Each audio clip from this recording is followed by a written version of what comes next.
अस्सलाम वालेकुम नाज़रीन, आपको खबर देंगे कि बिपिन रावत का त्यारा कैसे क्रैश हुआ, हेलीकॉप्टर। आइए देखते हैं कैसे क्रैश हुआ।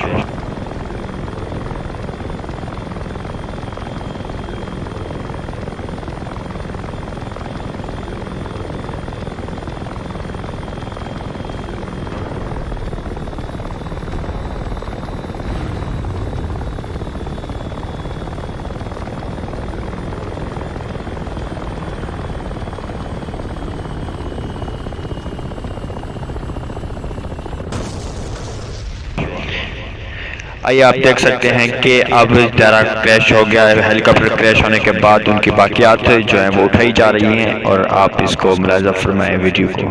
जितना दिन जैसा कि आपने देखा कि कैसे हेलीकॉप्टर क्रैश हुआ। ये हेलीकॉप्टर तमिलनाडु की जगह पर आज Bipin Rawat army chief of India आज इनका हेलीकॉप्टर क्रैश हुआ था, जिसकी वजह से उनके अहल खाना, उनकी बीवी बच्चे भी साथ थे। 14 अफराद की लाश को निकाला गया और ये हेलीकॉप्टर क्रैश की वजह से इनकी मौत वाक़ई हुई थी। ये समझा जा रहा था कि अब कहा जा रहा है कि ये इंडियन जर्नैलों की वजह से हुआ है कि वो उनके साथ उनकी कोई अवभगत अच्छी नहीं थी, जिसकी वजह से इंडियन जर्नैलों ने उनको मरवा दिया। अब हकीकत क्या है इससे अभी पोस्टमार्टम होगा बाद में, लेकिन तहम 14 अफराद की लाश निकाली गई है। आप देख सकते हैं सामने के हेलीकॉप्टर की बाकियात को ऊपर पानी छिड़का जा रहा है। फायर ब्रिगेड भी आए हुए हैं और पानी छिड़कते हुए लोग भी मौजूद हैं। बाकियात जितनी उठाई जाने लगी हैं।